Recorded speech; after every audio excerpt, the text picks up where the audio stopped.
We all love those stories about entrepreneurs, right? You know, the ones, the lone hero defying the odds, going out on their own and building something incredible. But today we're going to kind of dig into whether that picture is really true, for most small business owners. We're talking about like the basic idea we have of who starts these businesses and why they so often struggle. Yeah, and I think for this deep dive, what's really cool is we're tapping into like a ton of real world experience here. This stuff goes back over 20 years to 1977 with this group E-Myth Worldwide. Okay. They worked with thousands of small business owners, and a core insight emerged. Basically, the way most small businesses in the U.S. are set up just doesn't work. It's the owners who are constantly grinding. So the goal today is to unpack this so-called E-Myth. Right. That kind of romanticized idea we have of entrepreneurs and figure out why so many small businesses just hit this wall. Right. But more importantly, we want to understand what a better approach could be. Yeah. A different way to think about and run a small business that actually brings, results and gives you some life beyond just the daily grind. Absolutely. And let's start with that inspiring image you mentioned, the heroic entrepreneur. The source material really sets this up beautifully. This individual standing strong, facing all the challenges, creating their own venture. It's a compelling picture of independence and hard work. It is inspiring. Yeah. And everyone loves those kinds of stories.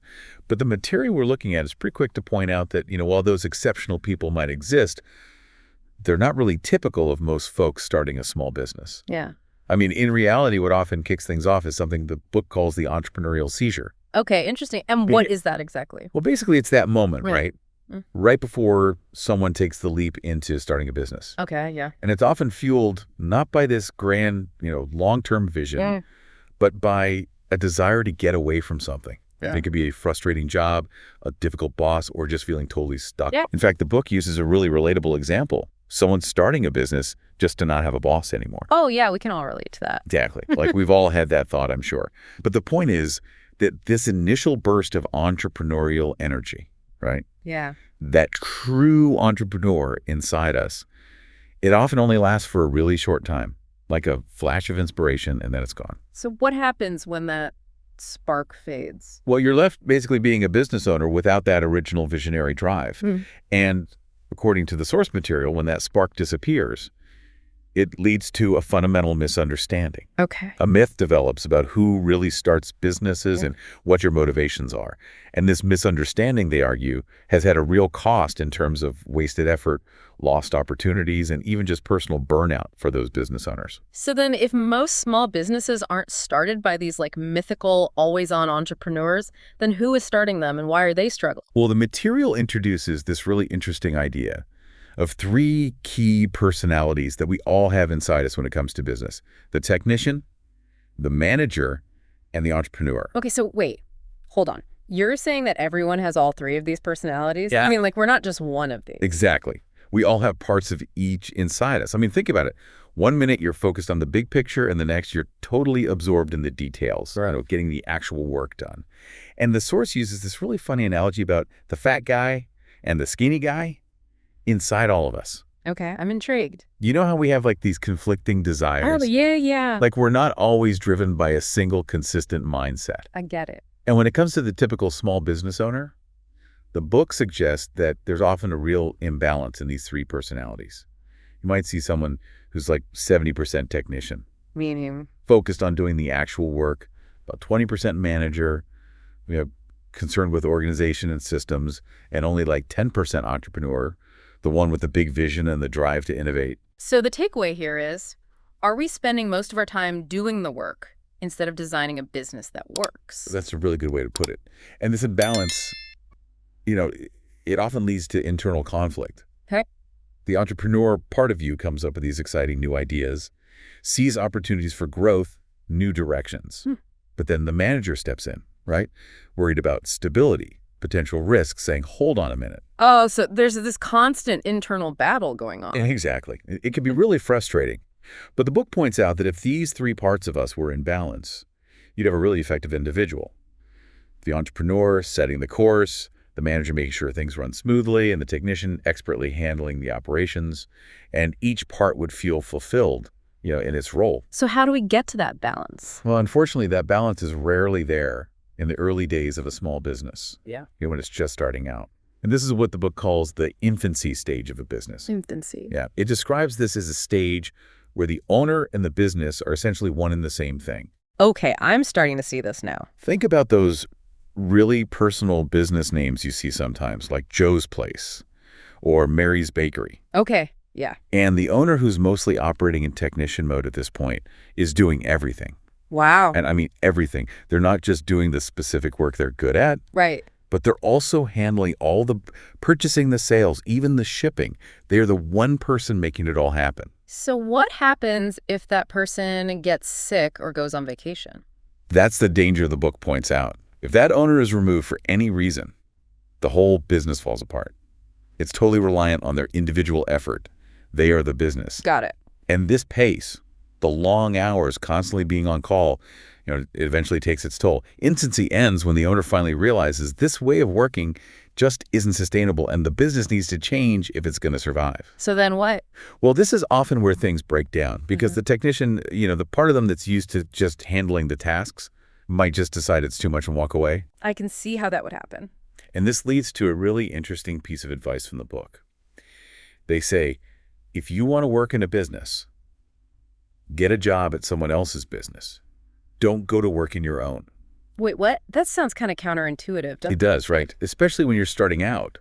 Because you think, but I have to do the work. Who else is going to do it? Yeah, exactly. But the point is that while you're so busy with the day-to-day tasks, making the product, serving the customers, whatever it is, you're actually neglecting the really important strategic entrepreneurial work that's going to help the business grow. Ah, okay. The stuff that gets you out of the weeds. Exactly. And ultimately, create the life you were hoping for when you started the business. And I'm guessing the book addresses this because they even say in the material, but I can't even imagine my business without me doing the core work. Exactly. Yeah. And they have a really interesting response to that. They basically say a business that completely depends on the owner to function. That's not really a business at all. It's just a job. And probably the worst kind of job because you're working for a pretty demanding boss yourself. That's so true. Right. So the whole point of going into business, they argue, is to eventually get out of that all-consuming job. Okay, so let's assume the owner doesn't just give up at this point. What happens after infancy? Well, typically they move into the next stage, which the book calls adolescence. Adolescence. Okay, that's an interesting way to put it. Yeah, and it usually starts when the owner finally hires some help, to take some of the load off. Makes sense. The book uses this example of hiring someone named Harry. And there's this initial sense of relief. Yeah. Like a huge weight has been lifted. Oh, I bet. But unfortunately, that relief often doesn't last. Oh, no, why not? Well, because the owner, right, who's still very much in that technician mindset, they're still really attached to doing things in their specific way. So they start to get overly involved. Oh, I see. The work Harry's doing, it's never quite up to their standards, and they're constantly changing their mind about what needs to be done and how to do it. So it ends up creating more chaos than it solves. Exactly. And it leads to a lot of confusion and frustration for everyone. And the book highlights 3 common reactions to this sort of chaotic adolescent stage. Which are? Well, one is going back to infancy, what they call getting small again. Okay. Another is trying to grow way too quickly, going for broke. Yeah. And the third is just trying to survive it, just hanging on. So I'm guessing the getting small again is the most interesting of those 3. It is in a way, because the book argues that it's often driven not by, the actual market conditions, Right. but by the owner's personal limitations, what they call their comfort zone. Interesting. So the question isn't really about how small a business should be, but how big it can naturally become. And this comfort zone is that point where the business starts to grow to a size that makes the owner uncomfortable. Exactly. And they might start, either subconsciously or even consciously to pull back on that growth. To bring things back to a more manageable level, even if it means staying smaller. Yeah. And that can really limit the potential of the business. So how do we move past this cycle of infancy and this chaotic adolescence? Right. Well, the book contrasts these stages with what it calls a mature company, one that operates with a clear vision, guiding its actions in the present. And this brings us to the idea of the turnkey revolution. Exactly. So what is this turnkey revolution? Well, it's closely tied to the concept of business format franchising. Yeah. And The book uses McDonald's as that classic example. The idea is to build a business based on perfectly predictable components, things that can be tested and refined before they're rolled out more broadly. Okay, so like when you go to a McDonald's anywhere, you pretty much know exactly what you're going to get. Right. And that's not an accident. Yeah. It's because the system is what runs the business. The people are just trained to operate within that system. Exactly. And the book argues that at its heart, every truly successful business operates like a franchise, even if they don't actually, sell franchises. They have a unique, proven way of doing business that sets them apart. So the question then becomes, how do you build your own franchise prototype? Exactly. How do you take your current business, whatever it is, and turn it into this predictable system that can function effectively, even without your constant direct involvement? I like it. And the book lays out some key principles for building this franchise prototype. Essentially thinking of your business as a product in itself. Oh, okay. So what are some of those key principles? Well, the first one is that the model has to provide consistent results. Meaning? The customer experience and the quality of the product or service has to be the same every single time. Okay, that makes sense. What else? The second principle is that the model should be operated by people with the lowest possible skill. Wait, hold on. You're not saying to go out and hire a bunch of unqualified people? No. It's not about that at all. It's about designing systems that are simple and clear enough that anyone with the right training can follow them. Gotcha. So what's the third principle? The third one is that the model will stand out as a place of impeccable order. Meaning everything is neat, clean, organized. Exactly. Yeah. In a world that can feel chaotic, people really appreciate and trust businesses that are predictable and well-organized. Yeah, I think that's really important. And the fourth principle is that all work within the model needs to be thoroughly documented in operations manuals. Oh, that's crucial. This is essential for consistency and training. The book puts it this way. Documentation is basically saying, this is how we do things here. Oh, I like that. So what's next? Well, the fifth principle is that the model needs to be uniformly branded. So we're talking about like the logo, the colors, the signage. Everything, Yeah. even your business cards. It all contributes to how customers perceive you and ultimately, to your sales. Yeah, that makes sense. The book even mentions some research showing how subtle visual elements can have a huge impact on those things. Interesting. And the sixth principle is that the model will provide consistent service. And this goes beyond just the transaction itself. It's about the overall feeling the customer has when they interact with your business. Yeah.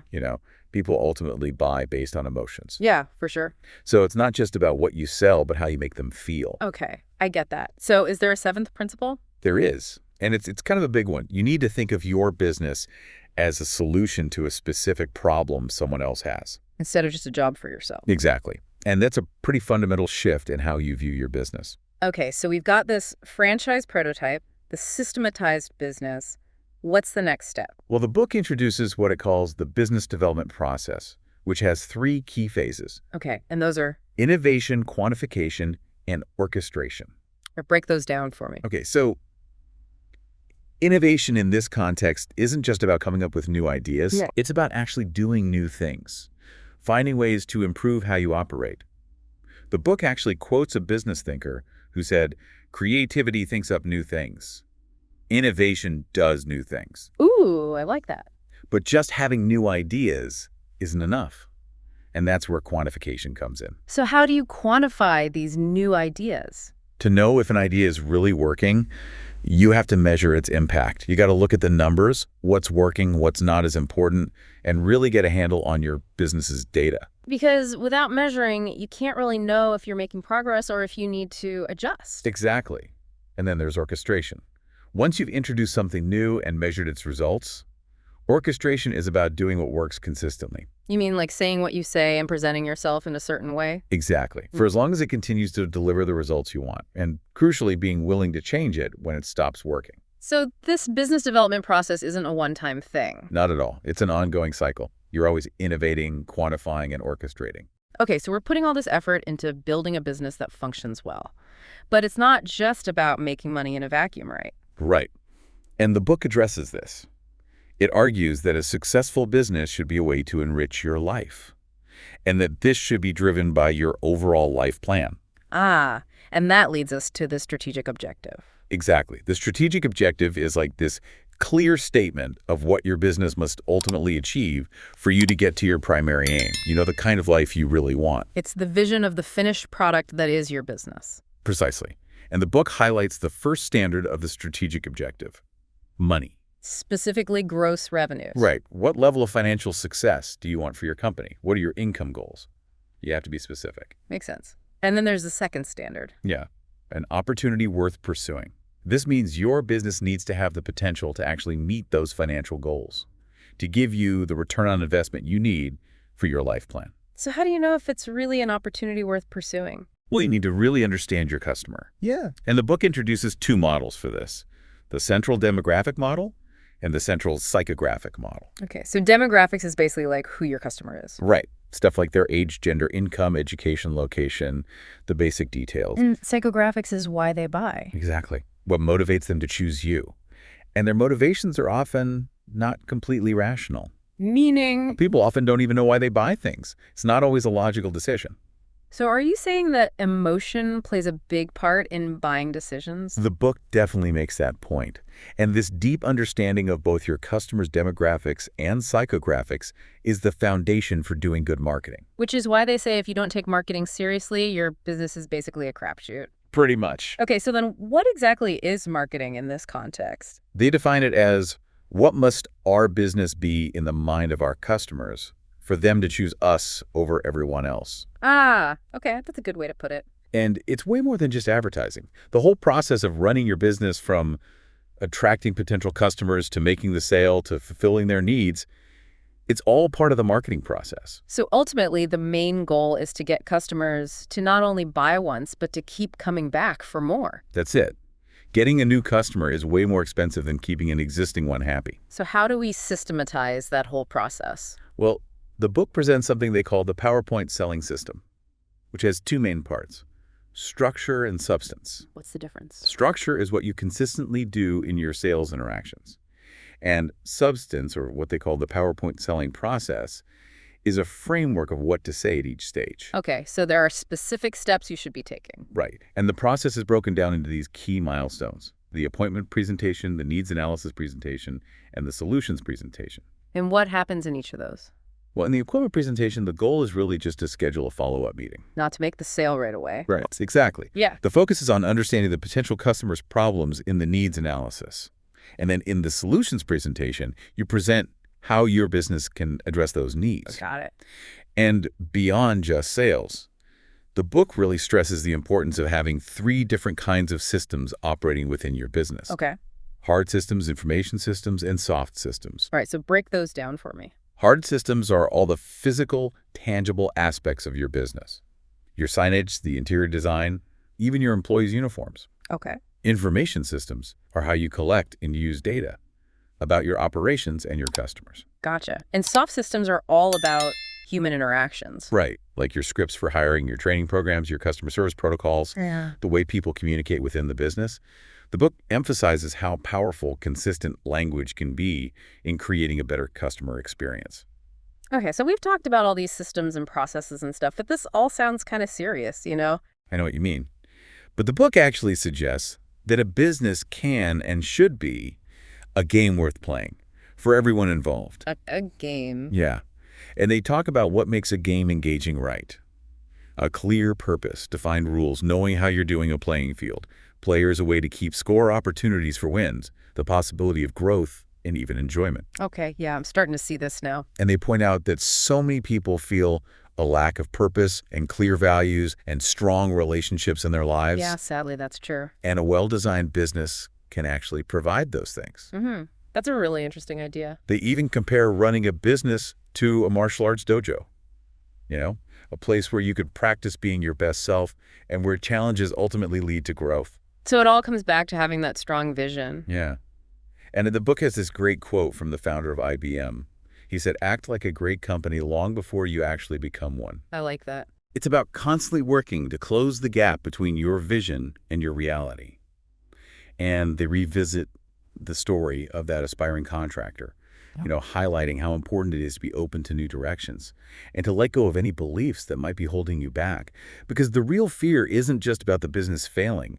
It's about losing your sense of self. Right. And remember, your strategic objective should really grow out of your life plan. It's a vehicle for achieving a richer life. Right. But the book warns about that comfort zone, that natural pull to fall back into old, familiar ways of doing things that might be holding you back. You have to protect your new path. So what's the main takeaway from all of this? I think the core message is about making a shift from being primarily a technician, constantly working in your business, to becoming more of an entrepreneur, strategically working on it, creating that system that can run without you. It's about realizing the dream of American small business. Exactly. To build something that's truly your own, a real proving ground for development and fulfillment. And I love how the book leaves us with this. When you hear something, you forget it. When you see something, you remember it. But not until you do something will you understand it. The key is to put these ideas into action. Thanks for joining us for this deep dive into the e-myths and what it really takes to build a successful business. We've talked about these common myths surrounding entrepreneurship. Right. The importance of balancing the technician, manager, and entrepreneur within us all. Yeah. The power of thinking in terms of a franchise prototype, and the vital importance of working on your business, not just in it. So now that we've covered all of this, I'm curious, for anyone listening, in what areas of your business are you still operating primarily as the technician? And what's just one small step you can take today to start approaching that area like an entrepreneur? And how might shifting your thinking to create a game worth playing impact not just your business's success, but also your own personal fulfillment?